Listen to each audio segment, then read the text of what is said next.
Nuevamente, bienvenidos y bienvenidas a nuestro programa ¿Y qué tal un doctorado? Gracias por seguirnos, por compartir la información que producimos mes a mes en las iniciativas Si Puedo y Devolver Conciencia. Como les he contado en capítulos anteriores, si nos han visto alguna vez, nosotras y nosotros somos voluntarios y voluntarias que trabajamos en estas iniciativas de manera gratuita, colaboramos, estamos ubicados en diferentes lugares del mundo para compartir con ustedes información que es valiosa para aquellos que quieren seguir cumpliendo sus sueños gracias a la educación. Especialmente este programa se enfoca en la educación superior. A veces hemos hablado de maestrías, hemos hablado de doctorados. Y recuerden que casi siempre que hablamos de doctorados pasamos por maestría. Casi todos nuestros invitados que han hecho doctorado en algún lugar del mundo han tenido que pasar previamente por una maestría. Entonces terminamos hablando de los dos temas. Y la idea aquí es que nos enteremos, que compartamos con ustedes las experiencias de aquellos y aquellas colombianos y colombianas que ya han pasado esta experiencia, que nos cuenten de viva voz de qué se trata este programa doctoral o esta maestría, cómo consiguieron esta beca o, digamos, integrarse en este programa de estudios. Hoy tenemos un invitado súper especial, como siempre, que les voy a contar un poquito la anécdota de cómo nos conocimos con mi invitado de hoy, Humberto Hernández Ariza. Él es un candidato a doctorado en Administración de Educación Superior. Yo lo voy a pronunciar súper mal, entonces voy a permitirle el favor pues, a Humberto que ahorita nos cuente la universidad, porque yo pues solamente lo voy a pronunciar terriblemente mal. Él estudia en Nueva York y nos va a contar sobre de qué se trata este doctorado. Humberto, bienvenido a nuestro programa.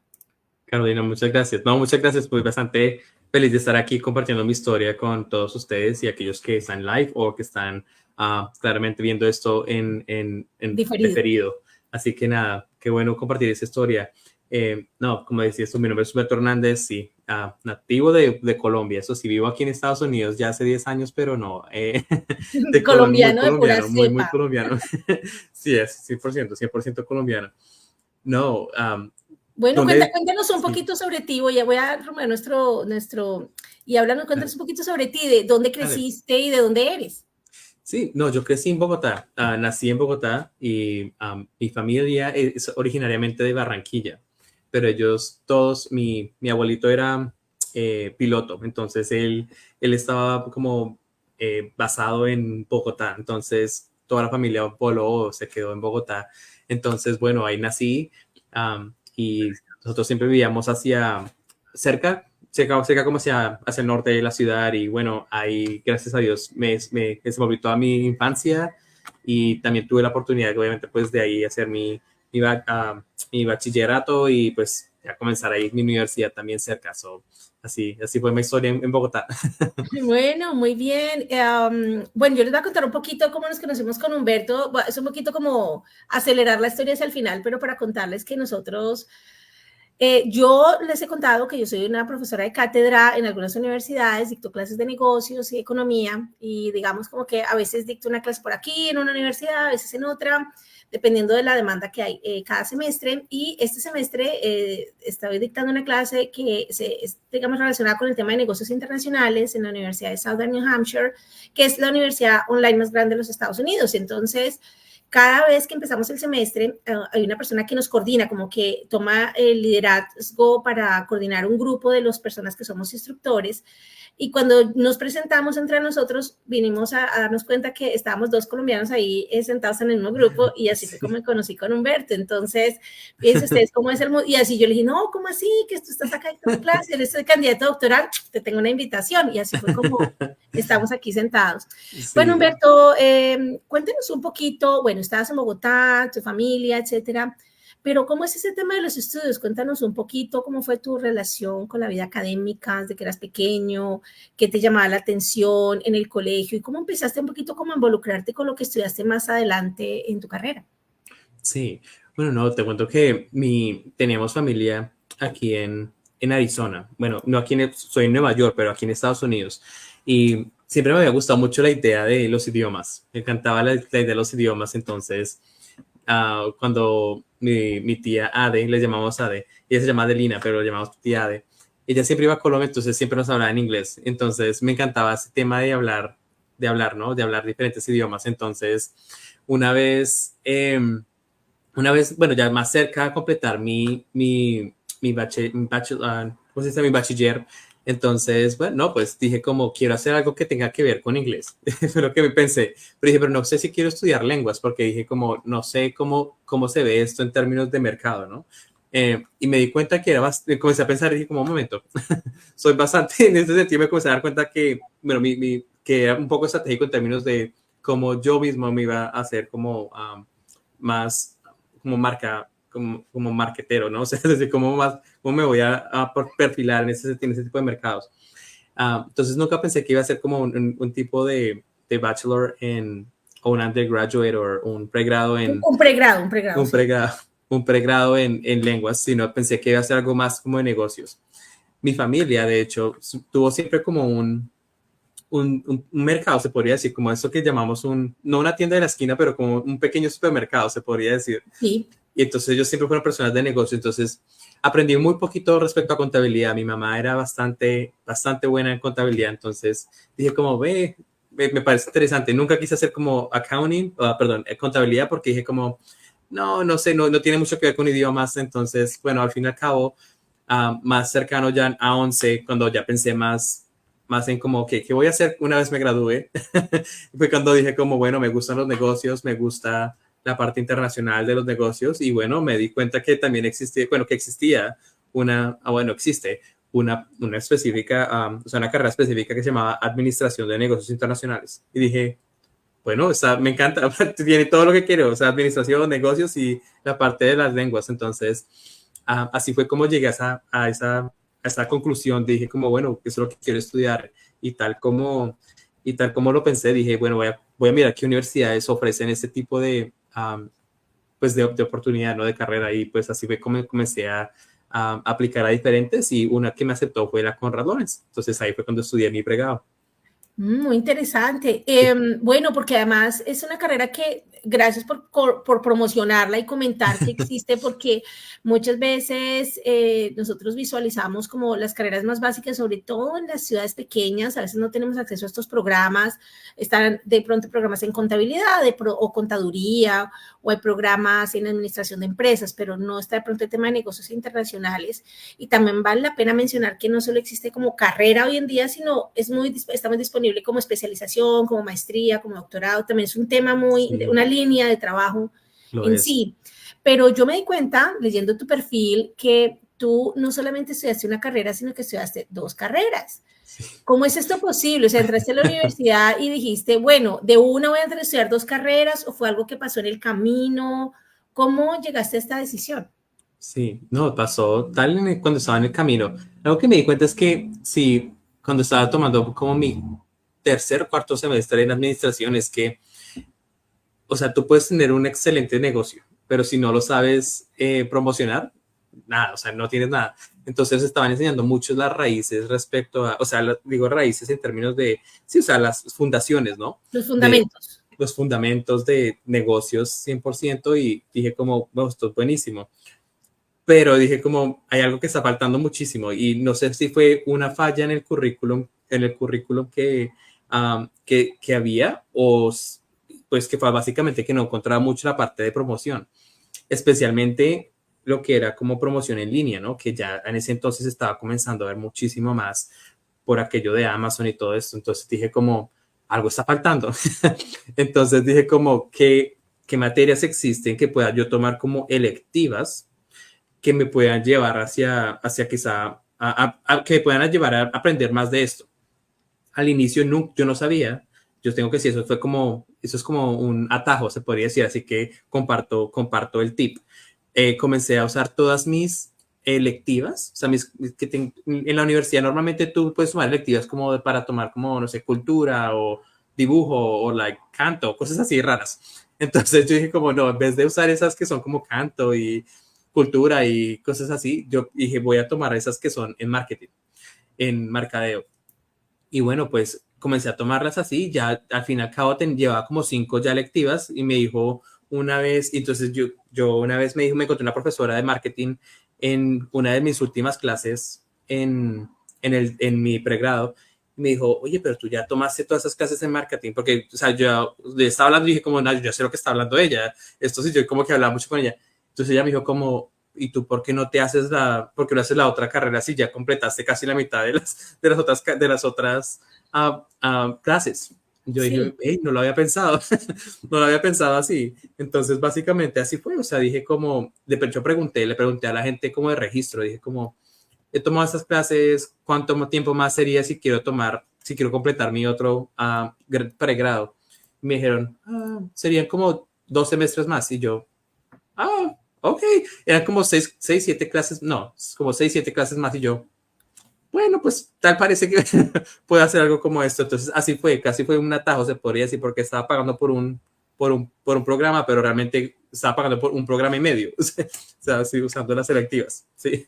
Uy, ese tip está buenísimo para las personas que nos ven y que ven este programa y para que lo compartan, porque hemos hablado en algunas ocasiones que cuando entras a la universidad, a veces pensamos, bueno, yo voy allá, voy a estudiar economía y eso es todo, y aquí voy, y como que no miro para los lados. Sí. Y ustedes que muchos de los futurologistas o futuristas que son, digamos, personas científicas y estudiosos pues, de los temas de las tendencias económicas futuras y qué va a pasar con el mundo, con todo lo que pasa, inteligencia artificial, cambio climático, etcétera, han mencionado mucho en los foros mundiales que el futuro va a estar en manos de profesionales que no solamente estudian un campo de estudio, sino combinaciones, Sí. como por ejemplo estudiar historia y literatura o estudiar ingeniería y arquitectura o biología y arquitectura, porque es el encuentro de estos mundos donde vamos a encontrar mayor potencial de crecimiento y desarrollo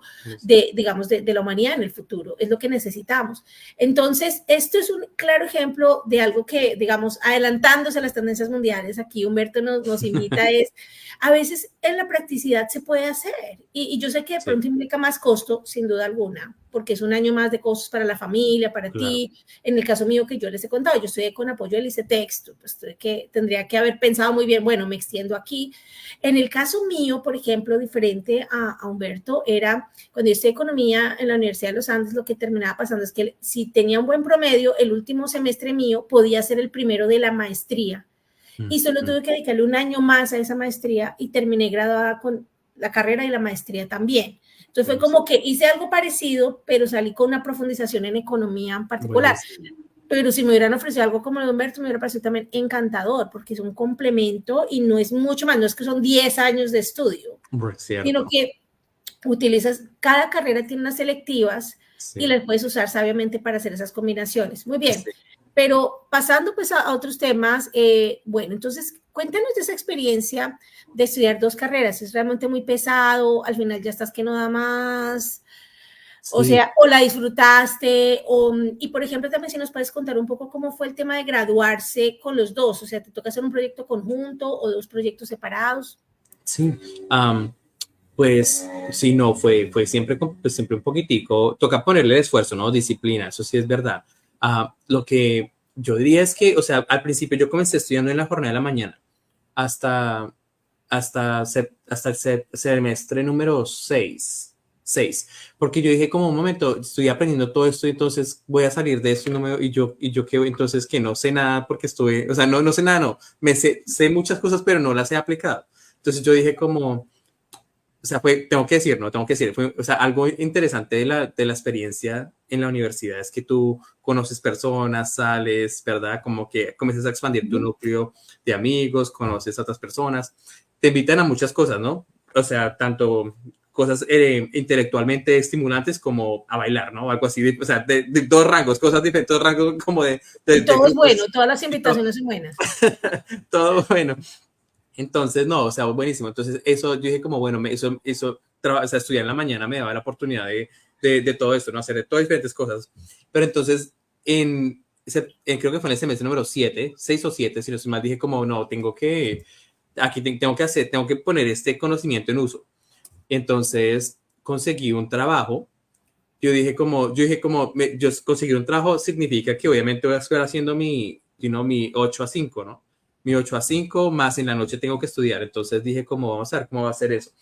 Y pues dije, como voy a hacerlo por ese semestre, a ver qué pasa. Obviamente, pues fue un choque para mis compañeros en los que yo ya tenía un núcleo, ¿no? Porque dije, como mis compañeros que, me estimulan intelectualmente y otros que para bailar, ¿no? Pero, o sea, pero aún así fue como yo, como no, me toca, quiero aprender algo, quiero hacer algo. Entonces, bueno, entonces, nada, me fui para la jornada de la noche en el séptimo semestre, sexto, séptimo semestre, porque estaba trabajando y me puse a trabajar. O sea, había una empresa en el, creo que fue casi centro de Bogotá, que hacía básicamente compras de business to business, de negocio a negocio. Entonces, pero eran básicamente como compras industriales. Básicamente yo tenía que como que coordinar los contratos, asegurarme de que todo estaba como, o sea, que teníamos, o sea, que estamos asegurando márgenes de rentabilidad, pero también que a cierta forma estamos manteniendo las relaciones con los clientes y expandiendo, ¿no? Entonces, bueno, yo estaba como encargado de esa área de, bueno, le damos un descuento, pero ya que conocemos a 5 personas más, vamos a tal conferencia, vamos a tal, ¿cómo se llama eso? Como mesa redonda y hablemos con ellos. O sea, básicamente consiguiendo más personas también, ¿no? Consiguiendo más negocio. En fin. Entonces, eso fue lo que hice, pero básicamente esta combinación de trabajo de 8 a 5, ¿no? Y estudié de 6:15 a 9:45. Fue complicado. Tengo que decir que fue complicado. Fueron exactamente 1 año y medio, diría yo, casi 2 años de ellos, de eso, de trabajar fuerte, ¿no? Trabajar bastante Claro. fuerte y estudiar bastante fuerte también. Porque imagínate, llegas a las 9:45 de la casa y sabes que tienes que hacer tareas, ¿no? Porque tienes que hacer cosas por hacer hasta lo más seguro como hasta después de la medianoche. Y levántate, obviamente, a las 6 de la mañana, ¿no? Porque el tráfico de Bogotá 6 de la mañana y ve porque tienes que llegar al trabajo, tienes que llegar al trabajo a las 8. Pero mira que aprendí lo bueno de esta historia, o sea, que parece un poco negativa, es que uno aprende mucho. Y es algo bueno, porque es que comienzas a darte cuenta como de, mira que aprendí todo esto y mira que sí lo estoy utilizando y como que sí funciona. Y aparte de eso, como que te comienza a gustar mucho más tu carrera. Entonces, como que se comienza a balancear ese sentimiento de estoy cansado, no he podido dormir mucho, pero me encanta esto. Entonces, se comienza a balancear esa parte. Y yo digo que fue algo muy bueno que hice, de hecho, porque yo a veces decía como, ay, están bailando, están en tal lugar, o mira, me perdí el grupo de tal cosa. Pero mira que al fin y al cabo, mira, o sea, al fin y al cabo, cuando uno termina la carrera y tiene ya experiencia profesional, ya uno como que tiene otra, no sé, yo no sé, quiero llamarla ventaja, pero uno tiene como cierto como leeway, no sé cómo decir esa parte, como leeway en comparación con las personas que no han tenido esa experiencia de trabajo antes de graduarse. Es como una exposición mucho más a la vida Exposición. formal, laboral, y esa experiencia es como valiosa más adelante. Exacto. Entonces, pues fue difícil, pero yo lo puedo recomendarlo más. Lo puedo recomendarlo más especialmente sabiendo que es un tema, un field, ¿no? Un campo bastante competitivo. Entonces, sí. Muy bien, entonces, bueno, estábamos en ese pregrado trabajando, estudiando, que eso es un tema supremamente meritorio, y luego empiezas a explorar, bueno, trabajaste, te graduaste, me imagino que te graduaste así, seguiste trabajando y estudiando al tiempo. ¿Qué vino después para ti en términos de estudios? Porque luego entraste en un programa de maestría pero parece que esto significó que hubo como un cambio, como un salto nuevo. Tú pareciera como que hubieras querido explorar algo nuevo. ¿Cómo fue esa transición? ¿Qué te llevó a explorar nuevos campos de estudio cuando ya estabas listo? Ya tenías experiencia laboral, ya estabas con dos carreras detrás. ¿Qué más Sí. necesitabas? Digamos, ¿qué te llevó a buscar este nuevo campo de estudio? Mira que pasó, de hecho pasó durante mi pregrado. Estaba en, estaba en noveno semestre de mi primera carrera y yo sabía que me faltaba un semestre para graduarme con la segunda carrera. Y mira que salió una beca bueno, no salió una beca, salió un anuncio de una beca con el Banco Santander, que la universidad promocionó, básicamente era una beca que cubría gastos para estudiar en el exterior por 6 meses y te pagaban básicamente, no te pagaban la estadía, pero te pagaban como el estudio allá. pero tú, o sea, sí, o sea, te pagan el estudio allá, pero tú te pagas el resto. O sea, te dan un poquitico de plata para pagarte tu estadía y tu comida, etcétera. Pero lo más importante era como que te pagan el estudio. Entonces yo dije como, voy a aplicar a ver qué pasa. Entonces yo dije así, estaba en mi noveno semestre, o sea, casi ya siendo a punto de hacer casi pasantías que uno tiene que hacer obligatorias para graduarse, que es básicamente como una inmersión en el mundo de trabajo, ¿no? Bueno, entonces yo dije como, bueno, voy a aplicar a ver qué pasa, porque si no sé, ese semestre ya no pasa. Entonces, nada, apliqué Que solo y era para personas que estaban en pregrado, para poder correcto. aplicar. Okay.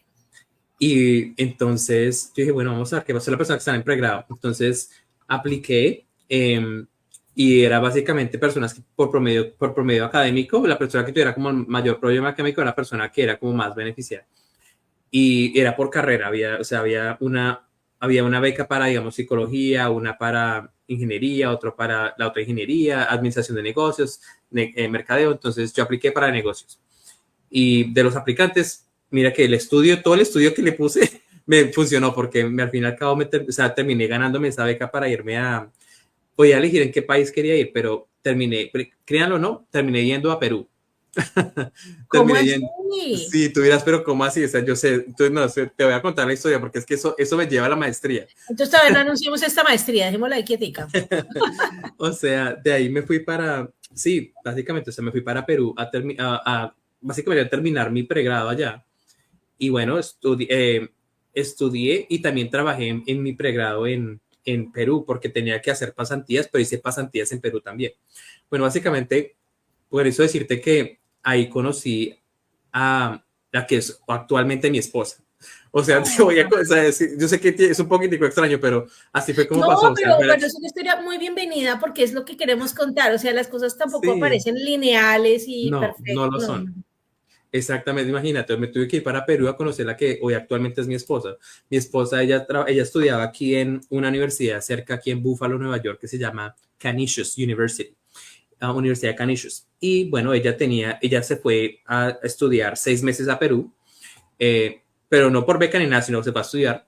Y pasó que los dos estábamos viviendo en una casa como muchas personas, ¿no? Se llama multifamily house, una casa multifamilia, donde habían 16 diferentes personas viviendo en esa casa, o sea, en diferentes habitaciones. Entonces, una de ellas pasaba que era ella y la otra que pues era yo y había personas de todo lado, de Eslovaquia, Alemania, México, Estados Unidos, Canadá, había mucha gente de muchos lados. Bueno, entonces era una casa que como que tú rentas, que es bastante cheap, Barata.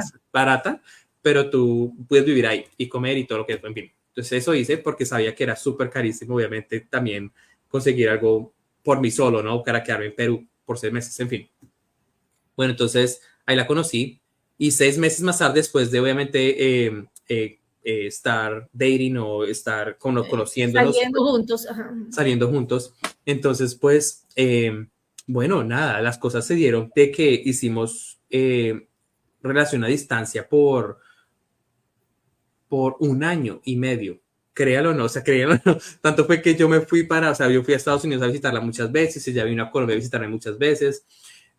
Durante ese tiempo yo estaba regresé a Colombia, ¿no? Después de mis 6 meses de la beca, regresé a Colombia a terminar mi segundo degree, ¿no? El de mercadeo.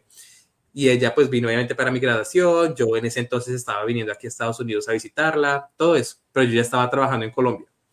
Y de hecho yo estaba trabajando en una empresa y dije como me gusta ese trabajo, no, o sea, cuando tienes un buen trabajo tú dices yo no me quiero ir para ningún lado. Y hice pues que mi esposa se viniera para aquí, para Colombia, bueno, para allá, para Colombia a estudiar, no a estudiar, perdón, a trabajar. Y pues obviamente para allá fue un choque de esos como culturales bastante fuertes de que vengo de un lugar chiquitico, bonito, no muy bonito, pero chiquitico, como con buen transporte, y ahora me voy para Bogotá, que tiene un transporte un poco más complicado, no sé qué. Bueno, básicamente ella se fue para Colombia 6 meses a trabajar y pues no le gustó, ojalá, yo hubiese encantado que le gustara, pero no. Y ya para entonces habíamos estado saliendo juntos como casi 2 años y medio. Entonces, pues o sea, imagínate. Entonces dijimos como, no, bueno, tocó sí o sí hacer algo. Entonces hace algo en el sentido de que dijo como, ya probé Colombia, ahora te toca probar Estados Unidos. Entonces yo le dije como, bueno, pues me toca dejar ese trabajo, me está yendo, gracias a Dios, muy bien. Entonces dije como, me toca dejarlo. Y no, la verdad, de ser sincero, no quería porque era un buen trabajo. Bueno, en fin, me vine para Colombia, me vine para Estados Unidos y mi esposa comenzó a trabajar en una universidad que se llama Damon University, Universidad de Damon. Y ella, mira cómo fue ¿cómo sería eso? Como, sí, como atajo. O sea, ella comenzó a trabajar en Damon y en Damon los esposos pueden estudiar gratis una maestría si la persona que está estudiando ahí o trabajando ahí, o sea, trabaja ahí, ¿no? Entonces, imagínate eso, cuando mi esposa me dijo, como mira que un beneficio que nos dan es que si tú quieres estudiar una maestría, la puedes estudiar gratis. Y yo, ¿pero qué me estás diciendo? O sea, imagínate, eso pasa yo como, o sea, pues buenísimo, yo encantado, o sea, porque, o sea, aquí obviamente moverse a otro país es algo complicado, déjeme decirle que es algo diferente. Entonces yo dije como, bueno, mientras me ajusto y toda la cosa, bueno, dije, bueno, me pongo a estudiar. Me pongo a estudiar. Y así fue, me puse a estudiar mi maestría en Damon, en la Universidad de Damon, porque tomando el beneficio de que ella podía estudiar también y yo también podía estudiar gratis. O sea, imagínate, o sea, los dos terminamos, de hecho, graduándonos en el mismo día de la graduación juntos, de la misma carrera. Ay, qué bien, de la misma maestría. De la misma maestría, sí. Bueno, esa maestría entiendo que se llama en liderazgo e innovación. Suena muy interesante. Cuéntanos un poquito sobre esa maestría, ¿de qué se trata? ¿Eso es igualito a una maestría de negocios, un MBA, o es una maestría particular que se enfoca en estas habilidades? Cuéntanos un poquito. Sí, la maestría básicamente es muy, muy, muy, muy similar a un MBA. Tiene clases muy similares, de hecho, al MBA. Algunas clases que tomamos eran con gente o con personas que tomaban también el MBA. Y el enfoque, sin embargo, era basado no en la parte cuantitativa, se podría decir, de los negocios, pero en la parte cualitativa de los negocios, es decir, el trato de las personas, cómo nos aseguramos de que entendemos las personalidades de las personas, para asimismo poder uno como jefe, ¿no? Como líder, mover los proyectos hacia adelante, ¿no? O sea, sacar las cosas adelante. Ese era un enfoque que tenía, pero también tiene un enfoque en términos de innovación, en el cual veíamos casos un poco más complejos respecto, digamos, a casos de que las personas de los MBAs o del MBA tenían, pero se hacían como analizar, ok, ¿cómo innovamos en este caso? O sea, innovar en términos de procesos, en términos de producto, en términos de mercado, o sea, ¿cómo hacemos innovación en este tipo de casos? Entonces, me encantaba que nosotros muchas veces como que nos peleábamos con las personas del MBA, porque ellos eran muchos como, no, teníamos que mejorar tenemos que subir el precio a eso, tenemos que hacer esto, no sé qué. Ellos eran muy basados en el precio, la parte cuantitativa. Y nosotros decíamos como, no, realmente deberíamos pensar más en las personas. Si mejoramos las personas, como, o sea, la dedicación que tienen y la moral que tienen de ese trabajo, entonces ellos pueden llegar a ese número. Entonces ellos decían, entonces chocábamos muchísimo, pero era porque estamos aprendiendo cosas completamente distintas. Pero realmente no, estamos aprendiendo lo mismo, pero diferentes perspectivas. Entonces me encantó esa maestría porque te enseñó mucho de las personas. También la parte cuantitativa, que es súper importante, pero es como encontrar esa mix, como esa mezcla de las dos, ¿no? Que es súper importante. Sí, así fue. Interesante. Yo también dicto clases en liderazgo y pues yo siempre le digo a mis estudiantes lo que tú estás diciendo.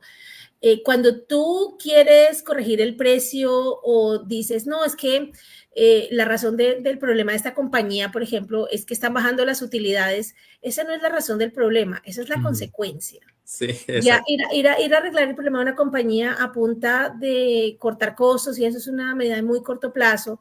Las Sí. compañías que se han mantenido en el largo plazo, no solamente las que conocemos muy famosas como Microsoft o Google, sino también las que llevan 100 años o más, como Coca-Cola, por ejemplo. Son empresas que se han enfocado mucho en la gente y en sostener una marca y meterle el tema de innovación y la conexión con el público, con los clientes. Entonces, me parece muy válido lo que tú mencionas. Es una maestría muy interesante. Qué enfoque tan interesante y saber que existe una maestría en este tipo de temas, porque siempre que pensamos en maestría en administración y negocios, pensamos en maestría en finanzas, en MBA, la maestría básica de administración de negocios, en fin. Pero muchas gracias por compartir esto.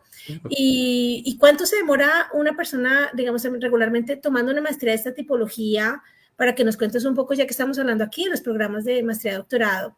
Y, digamos, al graduarte, ¿qué tipo de oportunidades puede tener una persona que toma esta maestría? Claro. El programa demora 2 años. Tomábamos clases cada 8 semanas. Entonces, no teníamos ni los veranos off. No teníamos como, ¿cómo se llama?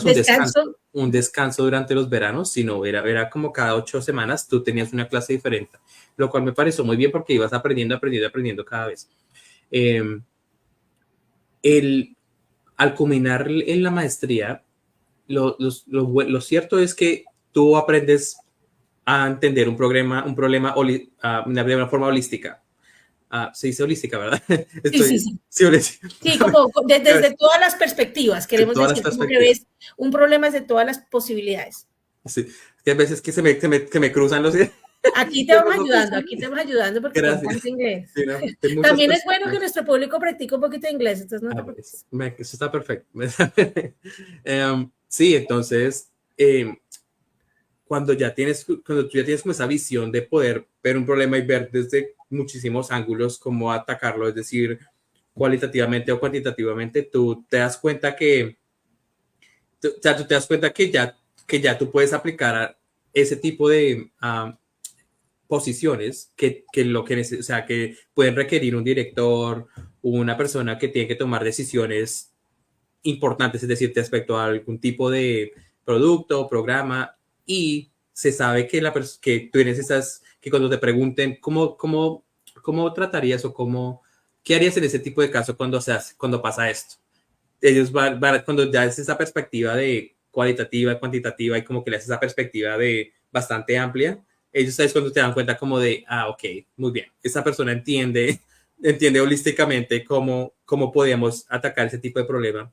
Y es como que te das cuenta que la maestría realmente sí te prepara para algo como eso, ¿verdad? Porque si no me pongo a pensar, si no hubiese tomado esta maestría, hubiese llegado a esa conclusión, seguramente no. Entonces cuando te das cuenta que al leer todos esos libros, leer todos esos artículos, tener todas esas clases, discutir con tus amigos y hablar todas esas cosas, es cuando te das cuenta que aprendiste algo que ya se te quedó, o sea, que ya no se te puede ir de la mente porque ya cada vez que es un problema lo ves de muchas formas. Entonces en vez de decir como que específicamente qué posición podrías aplicar, esa es como la fundación, ¿no? Respecto a lo que te enseñó la maestría, lo que puedes hacer. Entonces, sí. Bueno, súper. Gracias por responder esa pregunta. Y ahora sí te vamos a llegar pues al tema que nos trajo hoy, que es el tema del doctorado. Y entonces te graduaste esta maestría, me imagino que tenías muchas posibilidades laborales después de esta maestría. ¿Y qué ruta tomaste después de terminarla? O sea, ¿exploraste la posibilidad de trabajar o cómo aplicarla? ¿Y en qué momento llega esta situación de que empiezas a pensar en un doctorado, que es algo que la mayoría de gente que toma maestrías de negocios dice, yo me quedo ya con esto porque esto ya pues me da un sustento, yo ya con esto puedo trabajar y ya tengo trabajo casi que asegurado? ¿Qué te llevó a tomar un paso adicional? Mira, son como esas cosas que tú dices que no, nada fue lineal, ¿no? Todo pasa como por circunstancias. Mira que cuando estaba tomando mi maestría, yo dije, me voy a quedar en ese trabajo porque me encanta y la gente me estaban promocionando. Yo dije, pues sí, no, eso es lo máximo, aquí voy a estar. Como promoviéndote, como ascendiéndote a otros cargos. Perdón, que ascendiendo, me dije como, no, es buenísimo. Pero mira que me tomé una clase en la maestría que hablaba de ética. Entonces, y había una pregunta que nos hizo el profesor de ética que me quedó re clarísima, que fue, ¿los líderes son aquellos que son? O sea, no sé cómo traducir eso, no sé si lo voy a traducir correctamente o espero sí, pero me cuentan. O sea, ¿son los líderes, son los líderes aquellos que son o los que tienen, no, pero... Espérate, que estoy tratando de traducirlo. Por ejemplo, quizás lo que quieres decir es, ¿nacen o se hacen? Sí, tipo, algo pero así. lo que él dijo como, o sea, los líderes hacen lo que tienen que ser, lo que son o lo que tienen que hacer. O sea, en vez de decir como que nacen o se hacen, sino más como los líderes hacen lo que son o lo que tienen que hacer.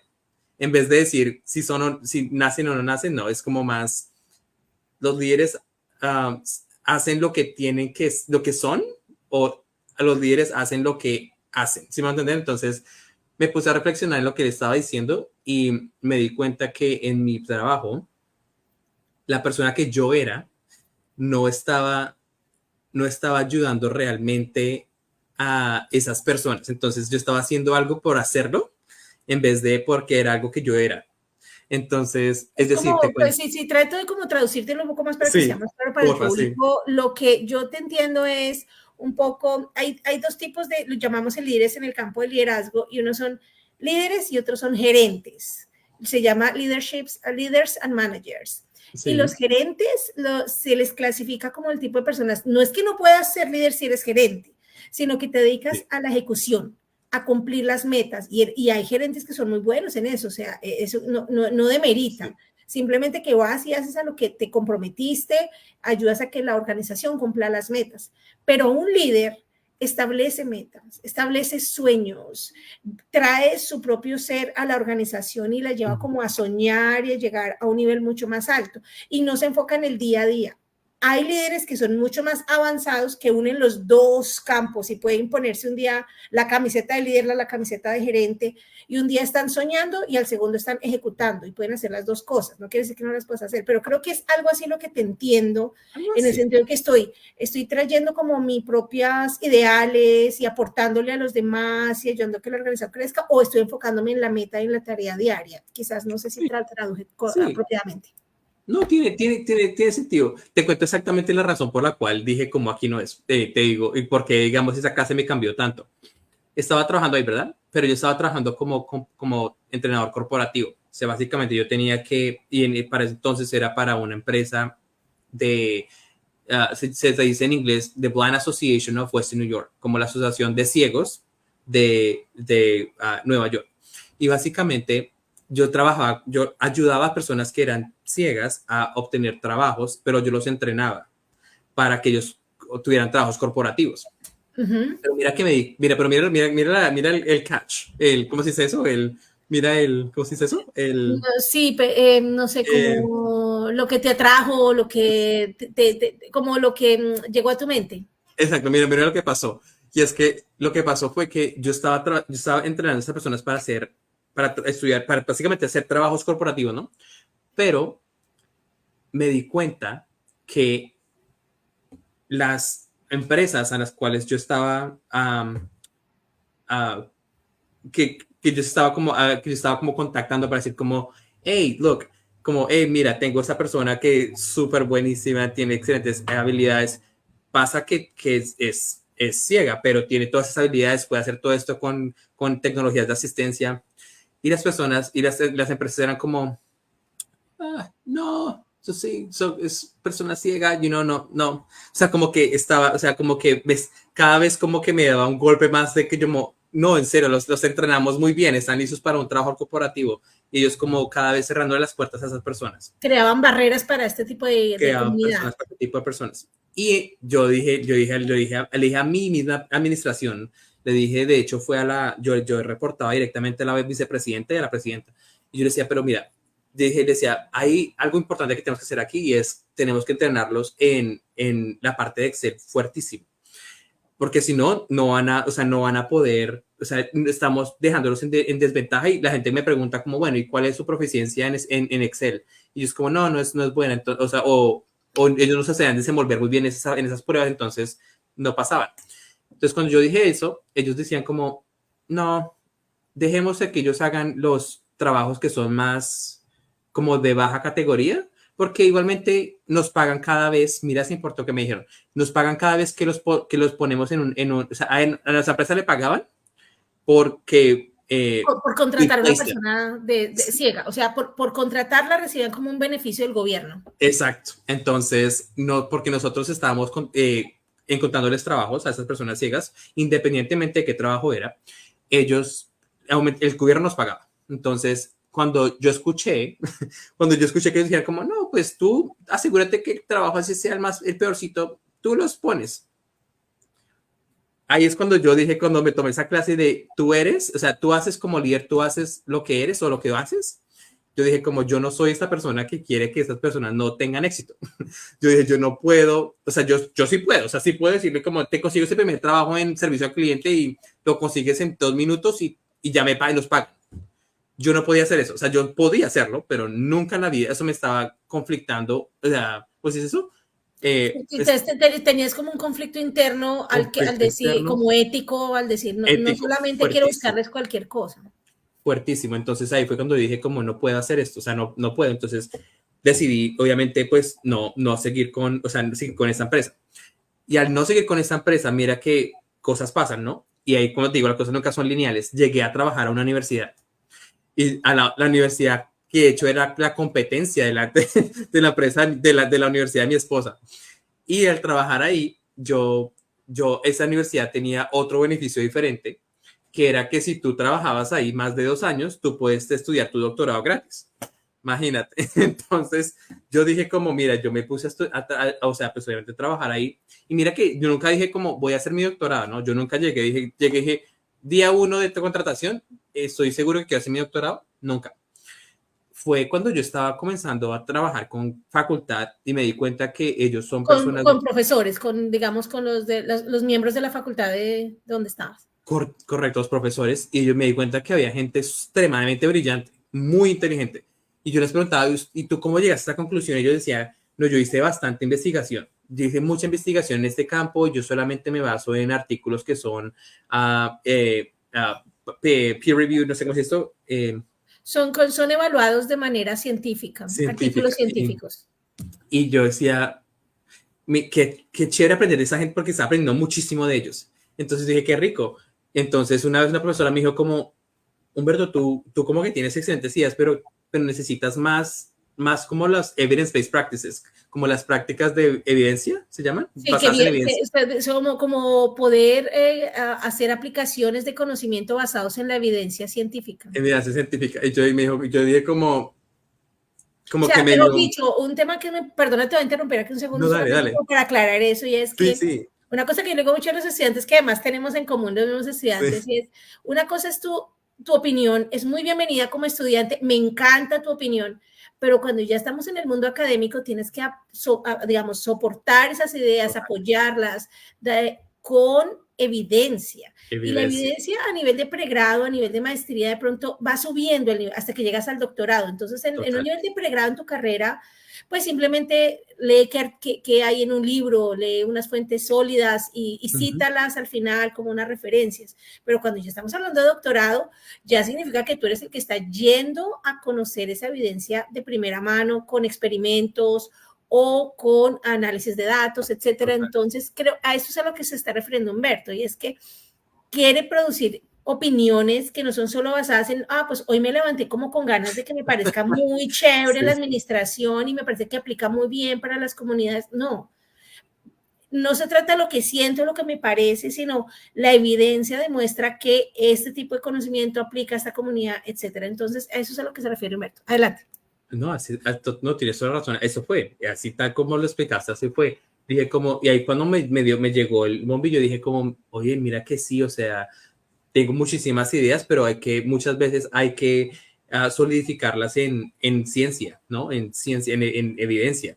Entonces, eso fue lo que hice. Dije como, bueno, voy a hacer mi tiempo aquí, voy a hacer mi doctorado porque mira que y me gusta estudiar, eso sí, me gusta estudiar y lo disfruto y mira que siento que me falta esa parte de aprender las teorías en las que uno puede fundar un buen pensamiento y decir como esto es basado en evidencia científica, o sea, no, o sea, es la forma de validar algo. Entonces, si me entender, entonces, cuando si me entender, entonces, eso existe ya y eso es lo que todo el mundo acepta mundialmente, entonces dije como aprender esa parte es importante.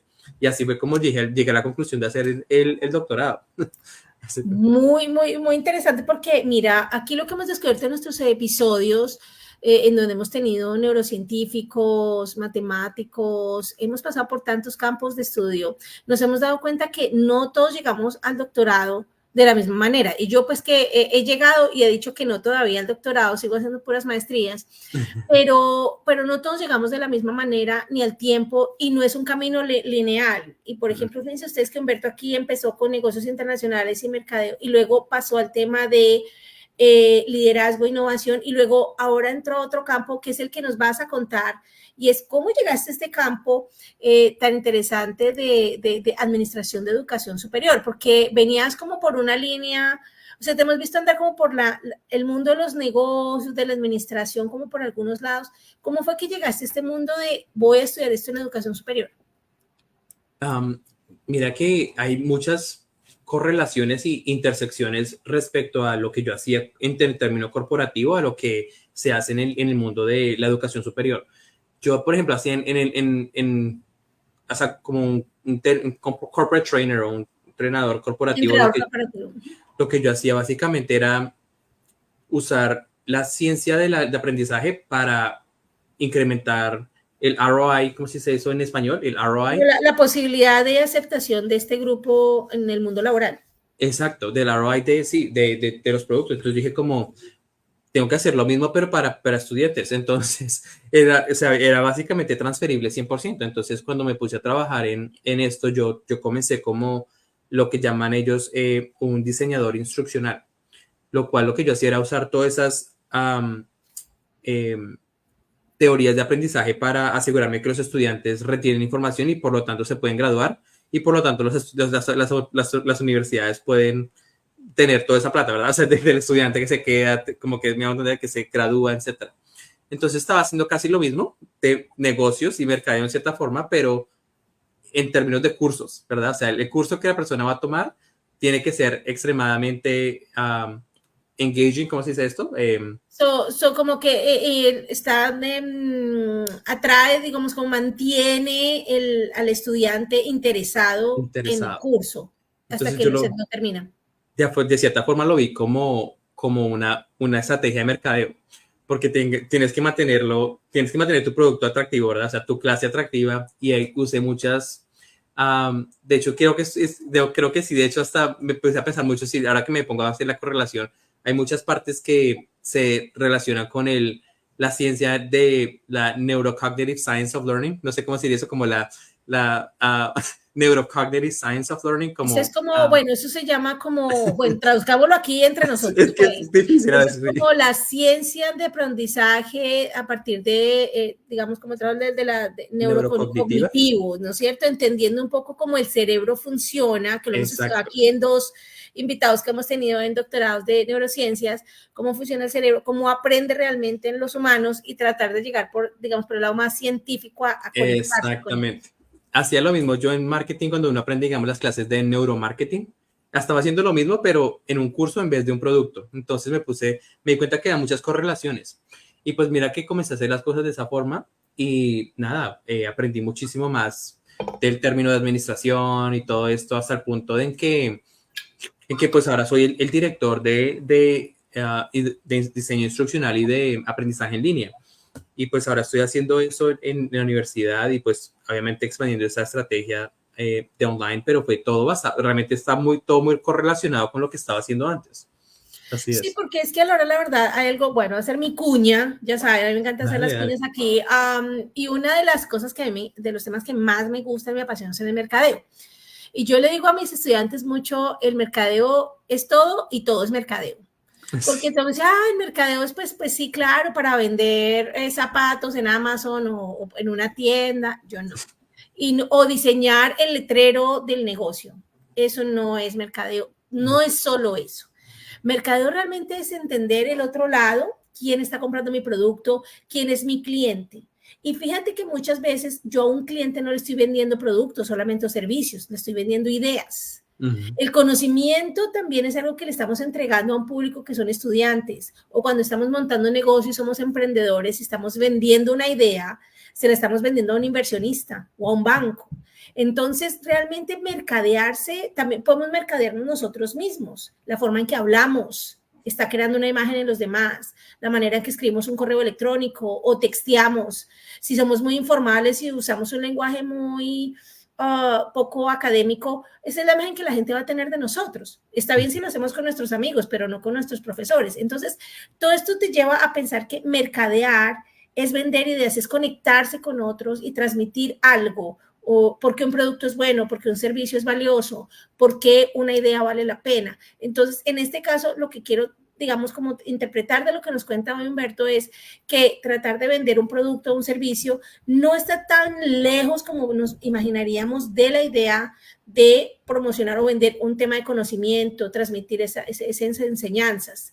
Entonces, pasando al tema tuyo del doctorado, educación superior, yo cuando vi el doctorado que tú hiciste, yo me quedé pensando, bueno, ok, yo he visto programas en donde se hacen maestrías para la, digamos, administración de educación superior, me imaginaba yo en la vida, bueno, ya debe ser donde van los que después se vuelven rectores de una universidad o vicerrectores, en los Estados Unidos son los presidentes o los provost, pero después cuando me dijiste, estoy haciendo un doctorado en administración de educación superior, y yo dije, pero ¿cómo así? O sea, esto existe a este nivel. Realmente hay doctorados en todos los campos, ¿no? Donde uno puede investigar. ¿De qué se trata tu doctorado?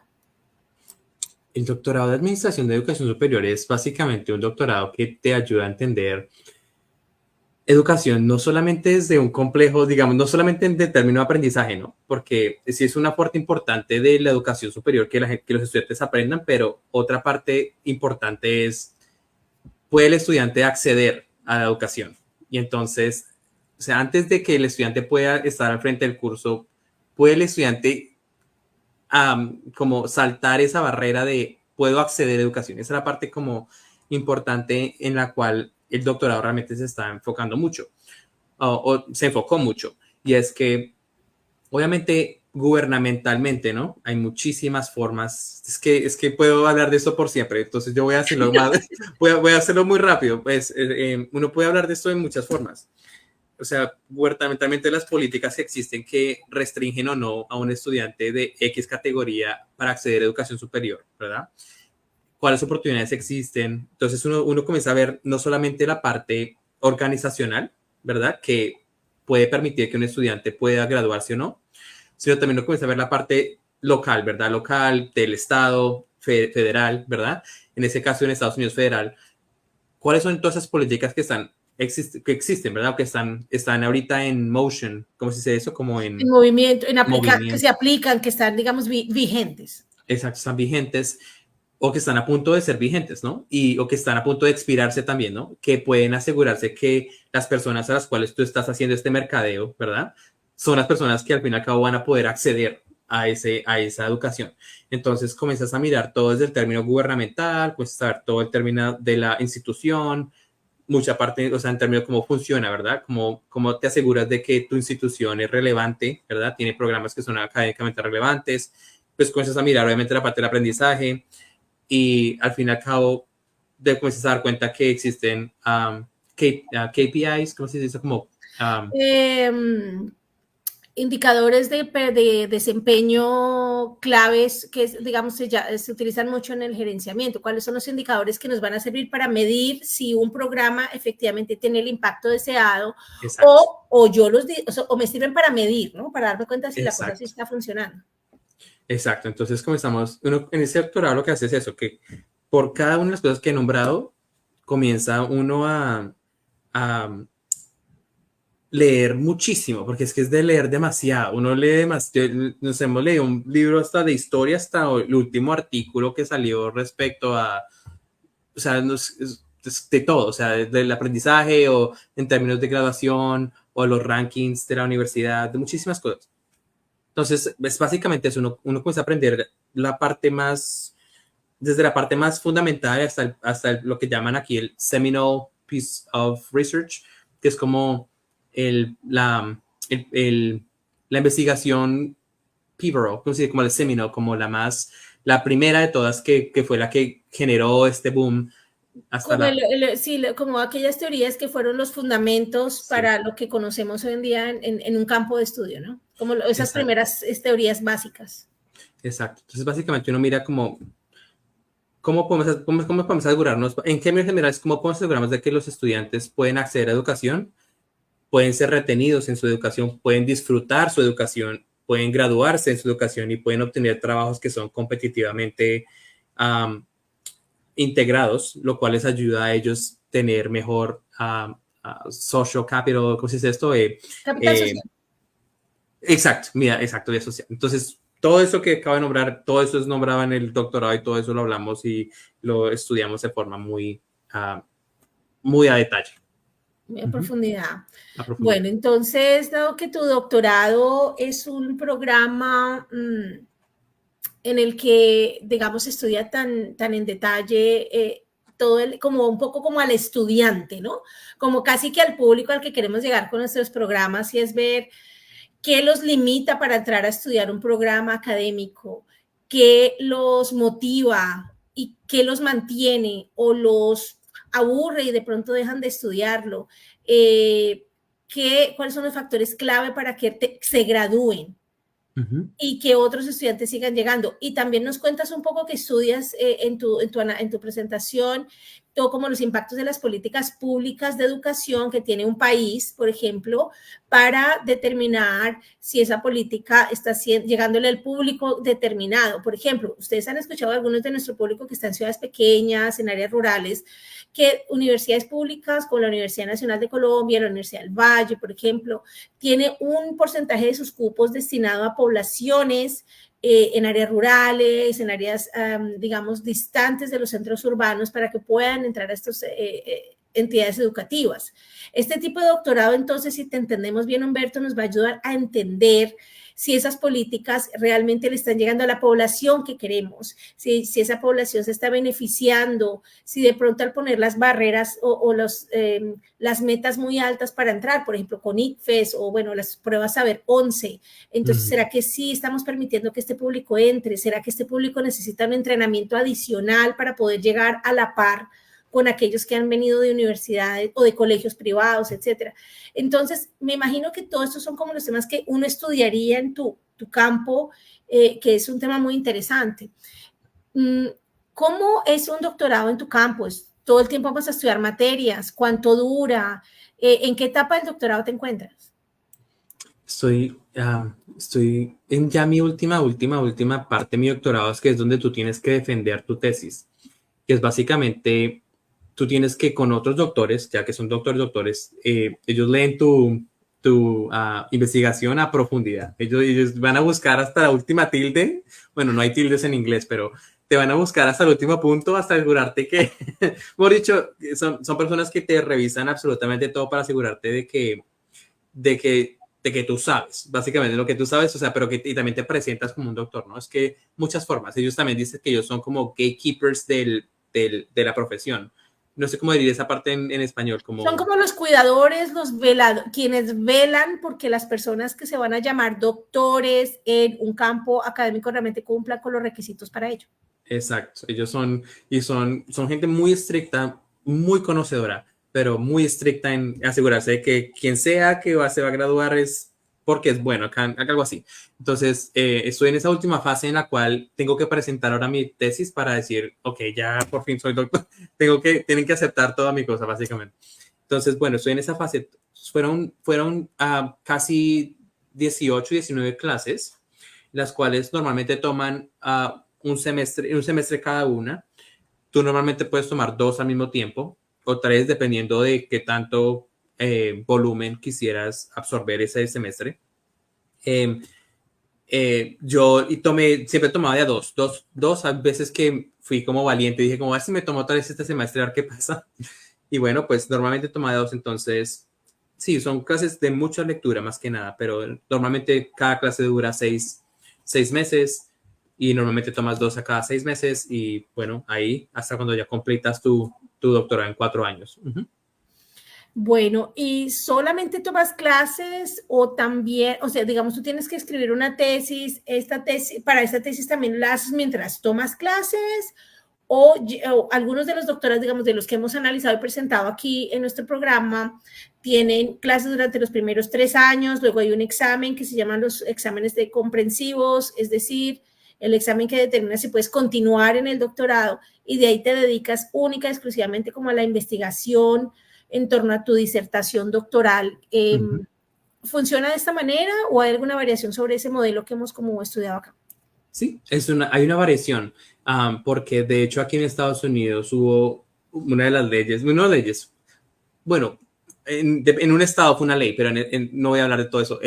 Fue una gran controversia que existía aquí en Estados Unidos, porque decían, ¿y qué pasa? ¿No? Porque muchos decían, ¿y qué pasa si, digamos, ese tipo de estudiante no es bueno para hacer exámenes, pero es buenísimo intelectualmente? Nosotros llamamos a esos exámenes muy reckoning. No sé cómo diría esa parte como en español. Son como muy reckoning, como muy, en vez de muy... sí, no sé si me hago entender lo que estoy No, diciendo. no sé si nos puedes dar un ejemplo porque no sé si la traducción que voy a dar va a Sí, ser la acertada. dale, es como, o sea, te lo tengo que explicar de una forma como que pueda, ok, esos exámenes comprensivos de doctorado normalmente son muy como calculativos. Exigentes, como, No, como muy calculativos, o sea, en vez de ser muy basados en judgment y practical wisdom. No sé cómo explicar esa parte exactamente en, o en sea, español. te están preguntando, por ejemplo, como conocimiento específico, como memoria, en vez de como tu capacidad de Exactamente.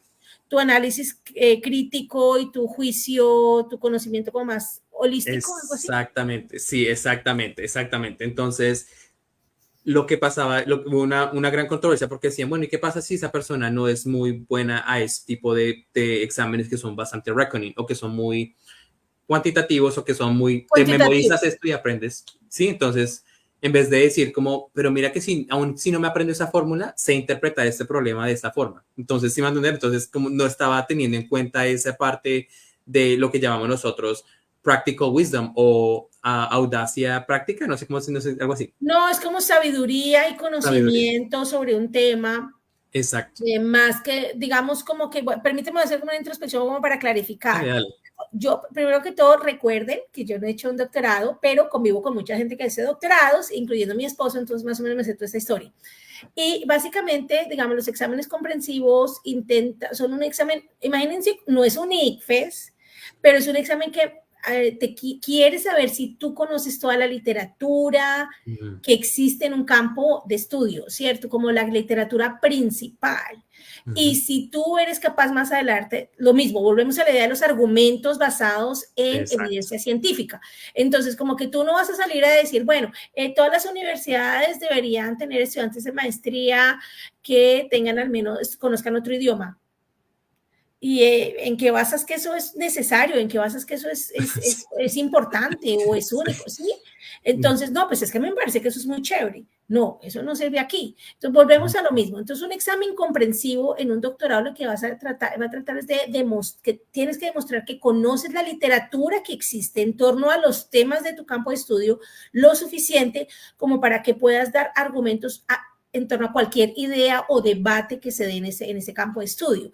Ahora, lo que nos está tratando de contar Humberto hoy es que tradicionalmente eso ha sido muy como un poco cuadriculado, un poco basado en la tradición y esos son los papers o los artículos científicos que tienes que conocer, los autores, las teorías, y de pronto dejan de lado entender si este estudiante doctoral es capaz de tener una visión holística de, bueno, déjenme juzgar este problema desde diferentes perspectivas, no solo con estas teorías, o permíteme como demostrar que soy capaz y que tengo un conocimiento suficiente para dar un juicio de valor apropiado. Entonces, creo que lo que nos cuenta Humberto un poco es que ahí está un poquito ese debate. Entonces, ¿cómo aplicó este tema a tu doctorado? Sí, en este caso nuestro doctorado nosotros no hacíamos un examen comprensivo, pero sí hacíamos análisis. Antes de poder pasar a la segunda fase, que era hacer la tesis, teníamos que explicar nuestro tipo de problema, obviamente utilizando todas esas teorías y toda esta parte, pero mostrando que sí, realmente sabemos toda la parte de las teorías, la literatura, todo lo que tuvimos que aprender.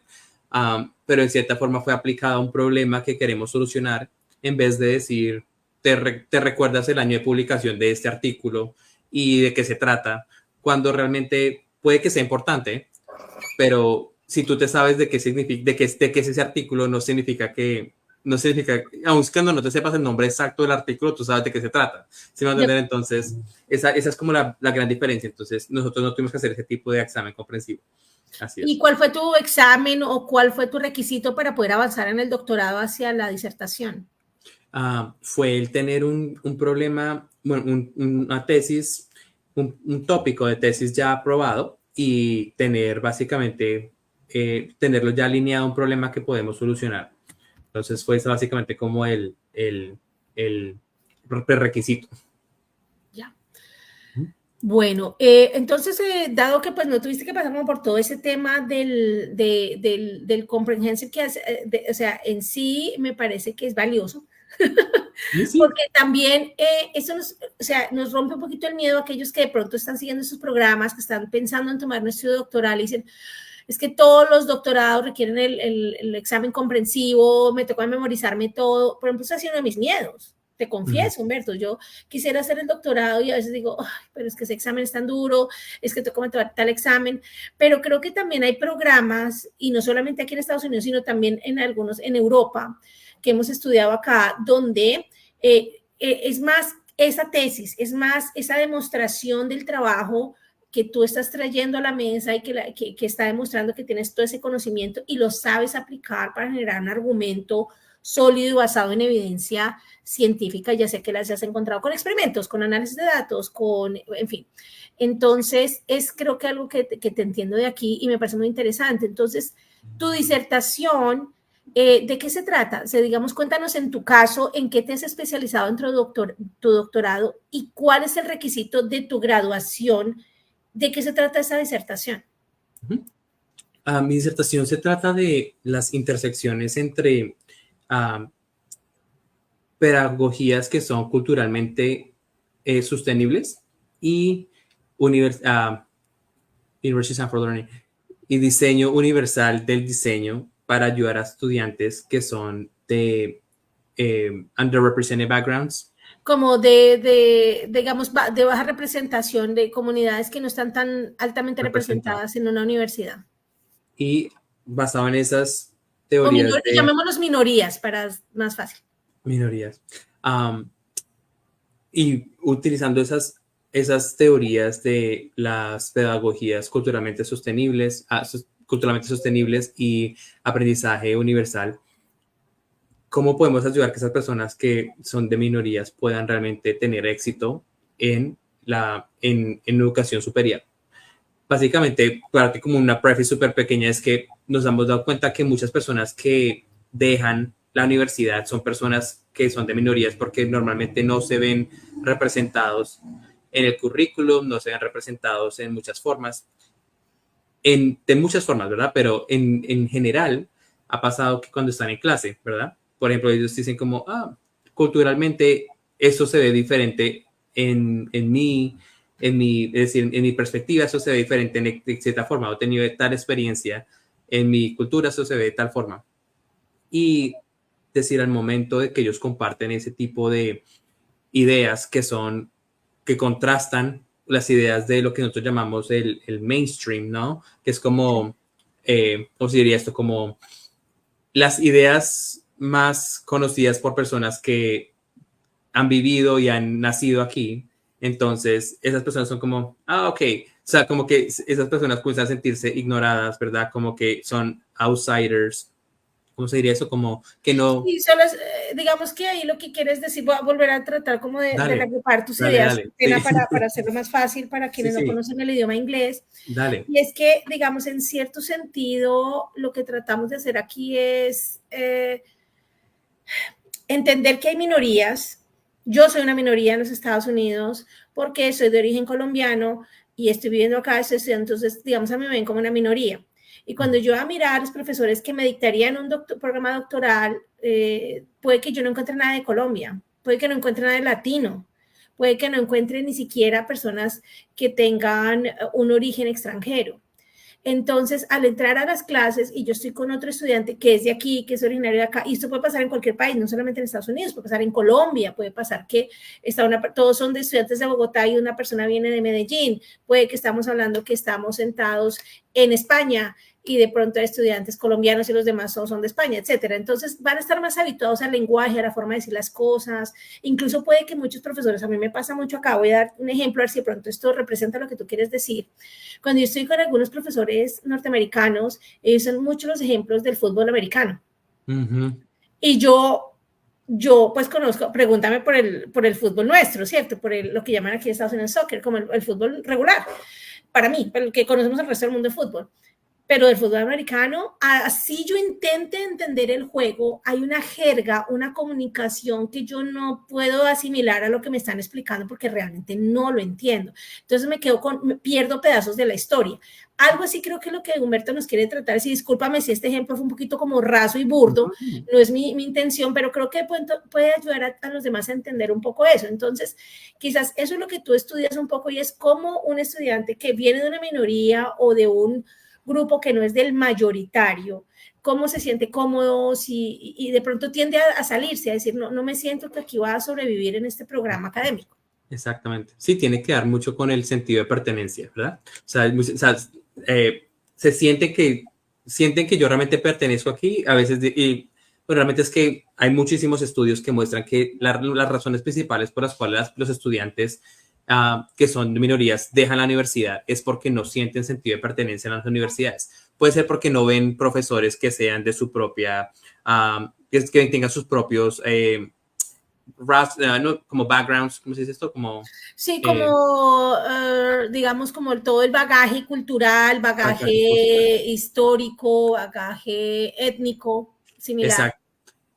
Y que obviamente no se ven representados tampoco. Esa es una razón, pero tampoco es que no se ven representados en el currículum. O sea, no se ve, o sea, en las clases que toman no hay ejemplos que hablen de personas que son latinas, de personas que pueden ser, digamos, de otro país o de cierta forma, sí, usar experiencias diversas. Solamente tienen un solo tipo de forma de verlo. Entonces, puesto que no sienten que tienen sentido de pertenencia, comienzan a dejar la universidad.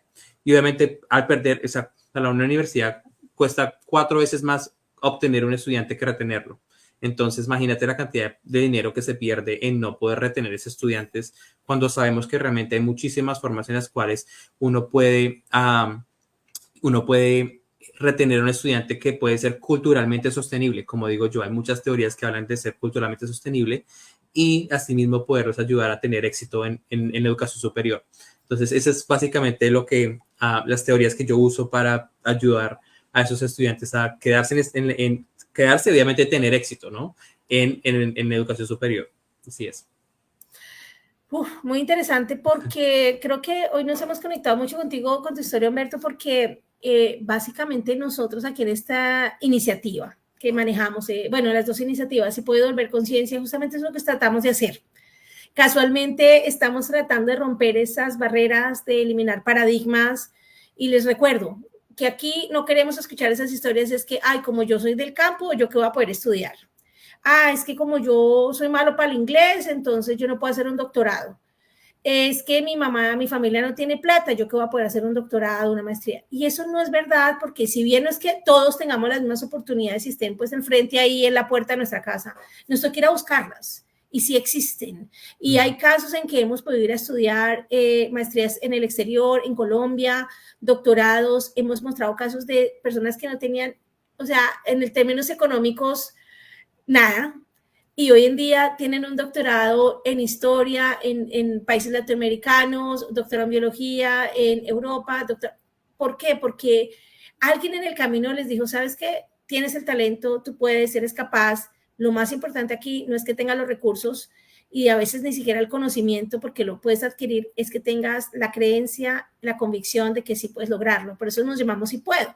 Por eso es que parte un poco de esa convicción, decir, bueno, y claro, cuando vas a llegar, y la semana pasada, voy a hacer una cuñita aquí, tuvimos un panel sobre choque cultural con unas invitadas muy especiales que estudiaron en Chile, en Europa, en varios países de Europa, en México, en Estados Unidos, y podemos contrastar todos los choques culturales que vivimos como estudiantes, pero que aún así, al entender que son etapas normales que todos podemos vivenciar, que obviamente no estamos llegando a ninguna institución que lleguemos, incluso en Colombia, vamos a llegar a nuestra zona de confort y todo va a estar perfecto, recibiéndonos, Carolina Forero, bienvenida, todo lo que está aquí es lo que te gusta. No, Y ese choque cultural que puede ser por la comunidad, la universidad, el programa, los compañeros que están, pueden como desinteresarte de seguir continuar con tus estudios y salirte, o puedes tomar la otra perspectiva, que es la invitación que te dejamos aquí en estos programas, y es, mira, Humberto, estoy seguro que muchos días sintió, oh, este doctorado fue difícil, ya le vamos a preguntar sobre este tema, seguramente tuvo días que quería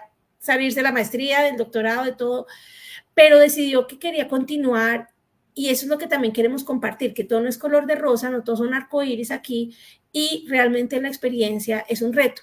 Humberto, ¿qué retos has encontrado en tu doctorado? Tú, como estudiante de otro país, de otra nacionalidad, que viene de otro mundo un poco, ¿cómo has vivenciado eso que tú mismo estás estudiando? No, es fuertísimo. Mira que tú hablas algo muy cierto. Mira que es normal que en el doctorado, uno de los retos más grandes que encontré fue el cambio, diría yo, como el pensamiento del estudiante de doctorado que es de aquí, ¿no? Al estudiante de doctorado que es de Colombia, ¿verdad? Que entiende muchísimas más cosas en términos culturales, ¿no? Y las diferencias en términos de achievement and attainment, no sé cómo es, como de logro Logros y sí, básicamente logros. Sí, y es interesante porque cuando uno le dice, digamos, a persona, cuando yo explicaba, digamos, mi término, mi tópico de doctorado a estas personas, muchos hoy decían como, pero ¿cómo así que no? ¿Cómo así que eso es un problema? Así, o sea, como que no lo ven como un problema porque obviamente ellos no lo han experimentado o no se han dado cuenta de que no han pensado en las personas de minoría, de las minorías, ¿verdad? Especialmente en este país, ¿verdad? Y digamos, yo siempre he dado el contraste de decir como, yo siempre decía como, en mis clases de doctorado, yo siempre decía, ahora pensemos en esto, pero pensemos en este término que tú estás llamando en minorías en otros países, donde quizá esto no existe no quiero decir segregación, pero ese tipo de cambios. Si los pones en ese sentido, entonces estamos hablando de que estamos ignorando, dando oportunidades de estudio a personas que no merecen, que tienen las capacidades, pero que entonces estamos diciendo que entonces, no, porque no tienes esa plata, entonces no lo haces. No, entonces estamos siendo oh my gosh. Inequitativos. En equitativos, lo voy a decir en inglés, perdón, en equitativos. Entonces, ahí es cuando dicen como, ok, bueno, ahora que lo estás poniendo de esa forma, ya te entendí. Pero entonces, o sea, es un reto súper fuerte que tenemos aquí, especialmente personas como nosotros que conocemos otros entornos, ¿no? Especialmente internacionales.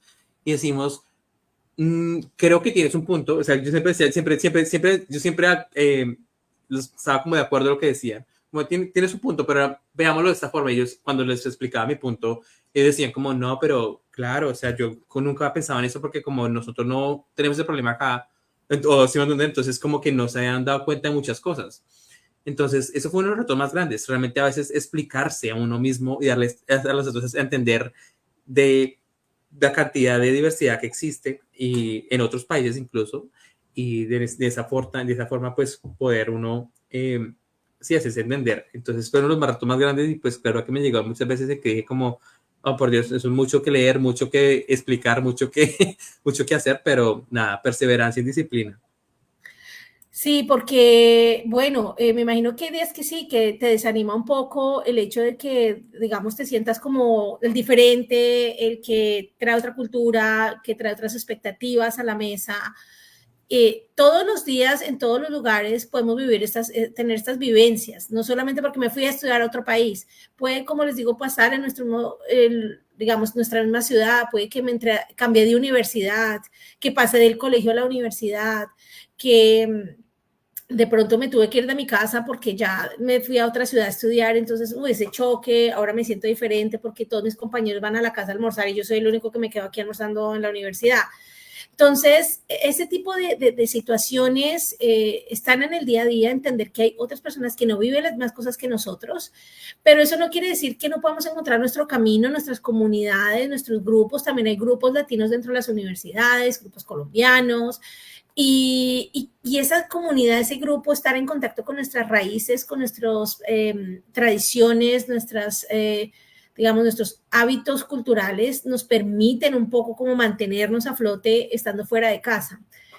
Bueno, eso es como una recomendación en general para estudiar, pero ahora pues que ya hemos entendido mucho este tema del doctorado, ¿qué viene para Humberto, digamos, o para una persona en general que toma este doctorado? ¿Qué campos de aplicación existen después de graduarte? ¿Qué piensas hacer a raíz de este doctorado? No, desde este doctorado quiero ayudar muchísimo a traer más equidad, porque es que aquí en Estados Unidos existe muchísimo, muchísimo esa parte en términos de educación. Hay muchísimas formas en las cuales la educación está restringida, se podría decir, para muchas personas. Entonces, eh, en mi trabajo como director eh, director en online learning o en aprendizaje en línea, algo que me he dado cuenta es que le estamos abriendo puertas a personas que están remotamente, viven en Arkansas, bueno, en un estado no muy remoto, y están en la mitad de un campo y aún así están estudiando. O sea, están escuchando. Tenemos un caso de una chica, no puedo decir el nombre, pero de una chica que básicamente decía, yo escucho las lectures, perdón, escucho las Clases. clases. Escucho las clases porque, o sea, los recordings, Las grabaciones. las grabaciones de las clases, porque a veces no tengo tiempo de unirme a las live, a las que están en vivo, pero las escucho y aún así tomo mis exámenes y estoy haciéndole y tengo, mira, aquí tengo mi farm.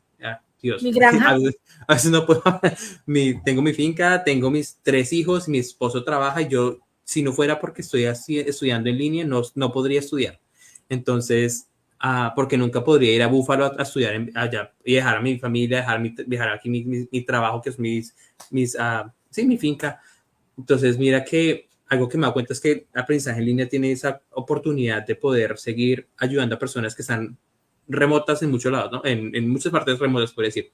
Entonces, dado a eso, siento que hay mucho trabajo que hacer en seguir explorando y seguir haciendo esta capilaridad que hablamos en marketing, ¿no? A explorar esa capilaridad para asegurarnos de que alcanzamos a más personas, ayudamos a más personas, especialmente a personas que están de alta necesidad, que viven en lugares que son desérticos y podemos ayudarlos a obtener así su educación y de cierta forma así mismo trabajar remotamente o aportar a su economía local también. Así que sí. Y en términos de trabajos, ¿qué tipo de trabajos puede tener una persona con ese doctorado? Normalmente una persona con doctorado va a perfilarse automáticamente a ser, sí, lo que es directora, vicepresidente o presidente. Normalmente si sigue como ¿cómo se dice esto? La línea de carrera en una universidad, Como administrativa. como administrativa, decano. Si quisiera seguir administrativo, ¿no? También sirve la otra parte académica, ¿no? Si quieres ser profesor, ya puedes ser profesor de cátedra directamente, puesto que ya tienes un doctorado. Entonces, son como las dos, se puede decir, lados de carrera, ¿no? Administrativo, hacia lo que es decano, asistente decano, o vicepresidente o presidente, o la parte administrativa, o la parte académica de ser profesor ya de cátedra y poder hacer la carrera también en ese sentido. Muy bien, bueno, Berto, muchas gracias por contarnos todas esas historias. Aquí podemos seguir hablando muchísimo Sí. sobre tu historia, sobre tu doctorado, sobre el impacto que tienen tus ideas. Y creo que al final del día terminamos en el mismo sitio, no solamente enseñando la misma clase en la misma universidad que fue donde nos conocimos, sino que estamos tratando de hacer algo similar y es romper esas barreras para que todos y todas crean que sí es posible estudiar programas de maestría y doctorados en Colombia y en el exterior. Como colombianos tenemos una gran fama como estudiantes de ser muy buenos estudiantes, muy dedicados, responsables, que hacemos lo mejor posible y esa fama tiene que seguirse regando y tenemos que ser muchos más los que le apostamos a esto para seguirle aportando también nuevamente a Colombia o a esos colombianos que están afuera o a la comunidad latina y no quedarnos simplemente con el conocimiento para nosotros mismos. Entonces, qué bueno que estás pensando en eso, de aportarle, digamos, a las comunidades que de pronto no están en Colombia, pero que están afuera y que quieren seguir en ese camino de cumplir sueños gracias a la educación. Realmente estás en la misma meta que nosotros. Bueno, para despedirnos y que hemos robado de tu tiempo mucho más del que pensábamos inicialmente, te pedimos disculpas porque nos extendemos a veces, pero las conversaciones son tan interesantes. Quiero que me cuentes un poco qué te hubiera gustado escuchar cuando estabas por allá en el pregrado en el Conrad Lawrence, que estabas haciendo tu doble programa de pregrado. Para llegar al punto que estás hoy del doctorado, que te hubiera gustado escuchar, ¿qué recomendación que te hubiera servido como para darte cuenta que si eras capaz de llegar hasta este punto donde estás, que la vida te ha llevado un poco, pero que imagínate que estás hablando con alguien que está en ese punto? Creo que algo que diría es que, si algo que me hubiese gustado escuchar es que la educación es realmente la herramienta para level the playing field. Como si nunca puedo decir esa parte en español, level the playing Eso field. es como para aplanar el campo de juego, como para que Sí, todos podamos acceder a las mismas oportunidades y tener como los mismas, la misma voz, una voz que es equitativa para todos. así es. Eso es algo que quisiera haber escuchado porque no fue hasta cuando yo estaba en mi maestría que me di cuenta que escuché esa frase de un profesor que ya era un doctor y la escuché y me puse a analizar mis compañeros, ¿no? Yo decía, tienen toda la razón, o sea, tienen toda la razón, personas que normalmente no estudian, es la realidad, personas que no estudian son normalmente las personas que se quedan en la parte más baja de la sociedad, ¿no? Entonces, si me hubiese encantado si hubiera escuchado más reciente, you know, eso, porque cuando no fue esa frase que dije, porque es lastimosamente muy cierta. Las personas lastimosamente que no invierten en ellas mismas en estudio son las personas que lastimosamente a veces, tal y como la sociedad está estructurada, lastimosamente son las personas que se quedan haciendo siempre lo que quieren hacer, ¿no? O han hecho, ¿no? Que es como, bueno, me quedo aquí haciendo lo que mis padres solían hacer, ¿verdad? Entonces, que puede ser X o Y cosa, puede ser cualquier cosa que quizá no te ha ayudado o que no ayuda a crear sus propios sueños, ¿verdad? O ponerlos a construirlos de cierta forma. Entonces, yo siempre he escuchado, veces quería escuchar esa frase antes, porque ahora es una frase que me gusta a veces decir, me la digo mucho en inglés a los estudiantes que a veces tengo, digo como, no, siempre digo como persista, yo digo siempre persistence, no, persistan en sus estudios porque esta educación que es esa, yo sé que suena que fue pues, muy difícil, tengo que ponerle todo el empeño, yo sé que es difícil, pero esa educación es realmente la herramienta que te va a ayudar a aplanar El campo de campo de juego juego. para que todos tengamos como la misma Todos. oportunidad. Sí, es la Claro que única. sí. Claro Sí. que sí. Y bueno, desde el punto de vista de economía, usted sabe muy bien que yo creo muy firmemente que la educación es realmente la única herramienta que nos va a permitir desarrollarnos como país Uh-huh. y crecer como comunidad para poder mejorar en términos de tema de cambio climático, de desarrollo de la infancia, de alcanzar metas más estables en términos económicos, etcétera. Es ese conocimiento el que necesitamos meterle mucho más, inyectárselo mucho más a nuestro país y a los colombianos y colombianas que nos ven y que estudian en Colombia o en el exterior. Les damos las gracias porque siempre devuelvan algo a su país, ¿cierto? Para que cada vez sea mejor, gracias a la educación. Entonces, Humberto, muchísimas gracias por compartir tu tiempo hoy con nosotros. Y recuerden que yo les dejo nuevamente la invitación porque este episodio queda grabado aquí, ustedes lo van a poder ver más adelante, está en Facebook Live, en nuestro canal de @devolverconciencia, búsquennos, suscríbanse, ahorita les voy a compartir, también estamos, aquí estamos en Facebook Devolver Conciencia, ahí por favor, para que se enteren de los nuevos eventos que sacamos cada mes, el mes entrante, les tendré sorpresas sobre nuestro siguiente programa de qué tal un doctorado, porque todavía no lo tengo muy definido, pero les aseguro que ahí estaremos para traerles nuevamente otro episodio interesante sobre un programa de doctorado o de maestría para que lo conozcamos más a profundidad de qué se trata, cuál es la experiencia de estudiarlo en ese país en específico. Y también acuérdense que el episodio de hoy va a subirse al canal de YouTube, donde estamos subiendo todas estas entrevistas y también todos los diferentes paneles sobre salud mental en posgrados, donde hoy tocamos algunos de esos temas un poco, ¿no? El tema de la frustración, el tema de que de pronto a veces quiero tirar la toalla o el choque cultural o sentirme como una minoría, etcétera. También lo hemos debatido. Trabajar y estudiar es nuestro siguiente episodio en salud mental. De pronto ahí Humberto nos puede contar también muchas cosas, pero hay muchos retos de los que vale la pena conversar con todos ustedes porque nuestra motivación es convencerlos de que es un camino sin problemas, sin retos, no, hay muchos retos, muchas dificultades al cruzar cualquier camino, al cumplir cualquier meta, pero también hay cosas muy lindas y pues todo ese balance es el que queremos traer aquí en la conversación. Entonces, Humberto, unas palabras finales para que te despidas. Sí, no, obviamente muchas gracias por la invitación. Me encantó haber hablado con todos ustedes. Me encanta este programa, me encanta lo que están haciendo. Pues, quiero colaborar más de cierta forma, cualquier forma para devolver conciencia, para poder ayudar. Así que cualquier cosa que pueda hacer, déjenme saber. Y el último, palabras para todas las personas es, si estás considerando estudiar, hazlo, hazlo, definitivamente hazlo, eso es importante, es algo muy importante que hay que hacer. Estudiar, invertir en uno mismo es lo más importante que se puede hacer. Algo que he escuchado mucho de las personas que han persistido en sus estudios es, esto lo he obtenido y es algo que nadie me puede quitar, y es algo muy cierto. O sea, una casa, puedes comprarte una casa, invertir en una casa, pero te la pueden quitar eventualmente.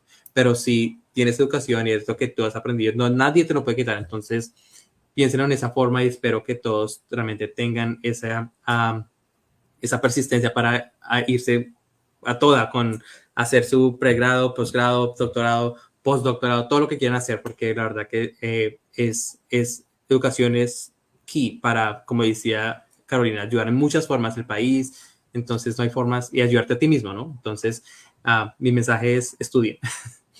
Gracias, Humberto, muchas gracias. Bueno, los dejamos entonces hasta nuestro siguiente programa. Gracias por acompañarnos, por compartir nuestros videos con las personas que consideren que les interesa explorar esos campos de estudio. Y no se preocupen, si tienen dudas, inténtelo. Es mejor saber que sí lo pudimos hacer, que sí nos llamó la atención cuando lo intentamos y no quedarnos con la duda siempre, ¿será que yo hubiera estudiado? Bueno, un abrazo para todos en casa. Chao. Muchas gracias. Hasta luego.